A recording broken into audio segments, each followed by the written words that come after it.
Hello and welcome. I'm your host, Elizibar. We are going to talk about Young Rebels #1. Now, in the interest of full disclosure, I gotta let you know the publisher did send me this PDF to read. So if you think that sways my judgment, hey, that's on you. Alright, full disclosure stuff done. Let's get to the book. Now, here on the cover, we can see this team, which they're not really a team yet in the book, but this team is composed of some very different looking, all young people. Uh, that's got a long tradition in comic books. You know, the original X-Men team was a bunch of students at a school. The Teen Titans, the new Teen Titans, the Titans, the 227 variations on that team that DC has had, all predominantly young people. I think every now and then, somebody older like hangs out with them or something, and plus in like the cartoon, Cyclops, oh my gosh, Cyborg, thank you, Brain. Cyborg kind of is like kind of creepy because he's like in his 20s, or at least that's how he looks. Anyway, doesn't matter. We're going off on a tangent. This book is set in the same universe as Piece of Me and Warbound, which is kind of the thing that interests me the most because the Piece of Me universe is pretty interesting. And I remember Warbound being a pretty good book. It's a shame that that book did not do better on Kickstarter. It really is. Because Warbound had some awesome potential to go to some very interesting places. But I digress. So we can see here looking at the team, we've got like a warrior woman, some kind of dude with like this cool looking mystical belt on. I'm not sure what that's about. A guy wearing the team's name as a t-shirt with like electrical powers. Like, I don't know for sure if his powers are electrical, but that looks like something Static would do right there. We got like pink alien lady. And then in the back, there's a nerd. All right, you've now been introduced to the whole team. Review's done. Let's go home. If I have to give this book one criticism, and let's zoom in a little bit here so you can see this stuff better. If I have to give this book like one criticism, it's just that they're not a team yet by the end of the book. And I think maybe if the story had been shuffled around a little bit differently, we could have got to some of that. We'll talk about that later, though. First off, let's meet the nerd. So he's got, what a terrible haircut. He's got this crazy haircut. He's got a butler. Like, immediately you start getting some Batman or Tony Stark kind of vibes going on here. They have some good banter back and forth.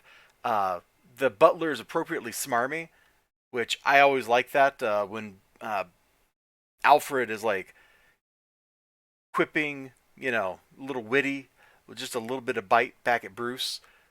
Nothing that says he doesn't like Bruce or anything, but just like a little, keep him on his toes. You realize I pay your salary. Lighten up, Master Martinez. Which is what he said back. A couple pages ago, he said something like lighten up to the butler. So the butler's just returning the favor.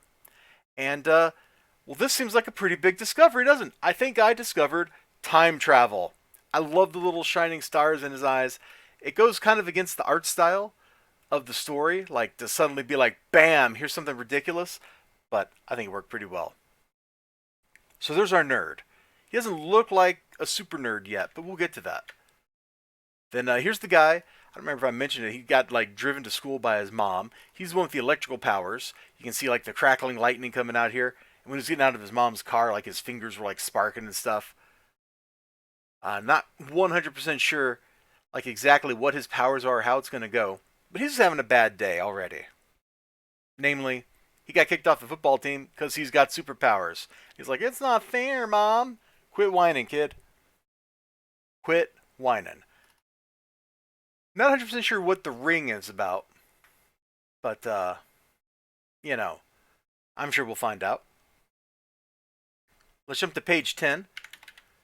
So this is the warrior woman, and she's like a speedster. So she's got, on the cover, she's got that cool, Greco-Roman inspired armor going on. Here, she, unlike all the other characters, is already like established as a superheroine. So she's rolling in here. This lady is robbing a bank, and she's got her cyborg henchman or robot henchman or whatever. And she's like, yeah, I'm not here to rob the bank. I just wanted you to show up. And so here she is, showing up. And they're having a great battle. It's pretty cool. I like this kind of progression. They do this sort of thing in Spider-Man, or at least used to all the time, where Spider-Man would drop in, there'd be like 5 bad guys, and you see Spider-Man going boop, boop, boop, boop, boop, boop, around and, beating everybody up or whatever. It's always effective and fun. It's a good way to show an entire fight without taking up multiple pages for that fight. So I really like this sequence. I really like the fact that she's not invulnerable. We see that despite her abilities, and I don't know if she's really a speedster or if she's just like super dodgy or whatever, but she's definitely like moving fast. And she still gets hit by the robot samurai, which I like. And here she is like looking angry. I like the speed lines. Pretty cool. I like this little inset panel of her eyes too. Like, that's some determination.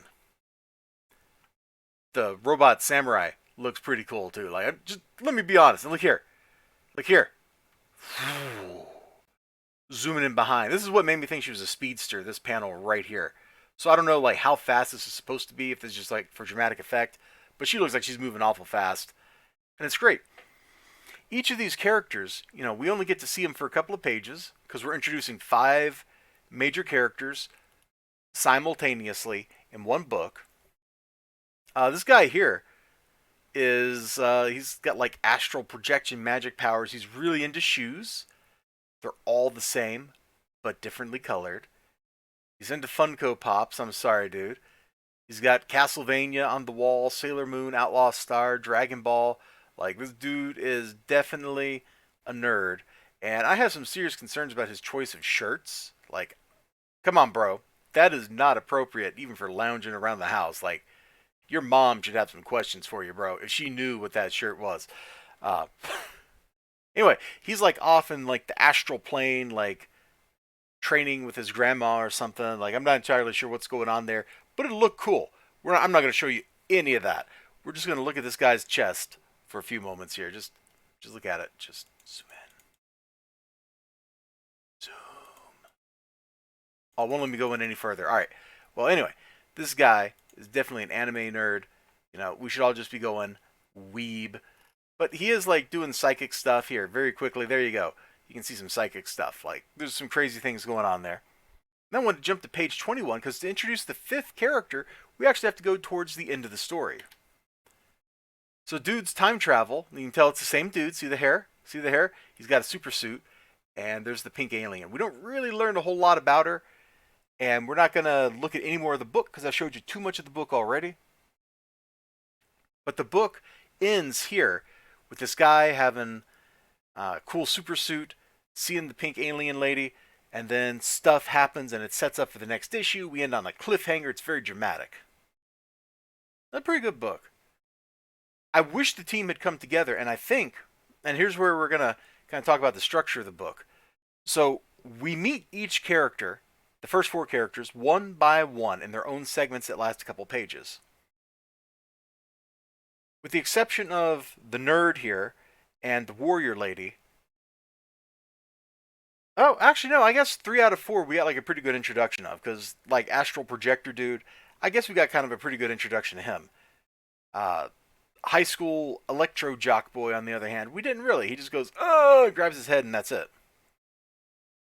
I think what might have been a little more effective in the story is instead of introducing the characters to us here, you started with this guy, had his first couple pages, hey, I invented time travel. Then you have him time travel, and we get here.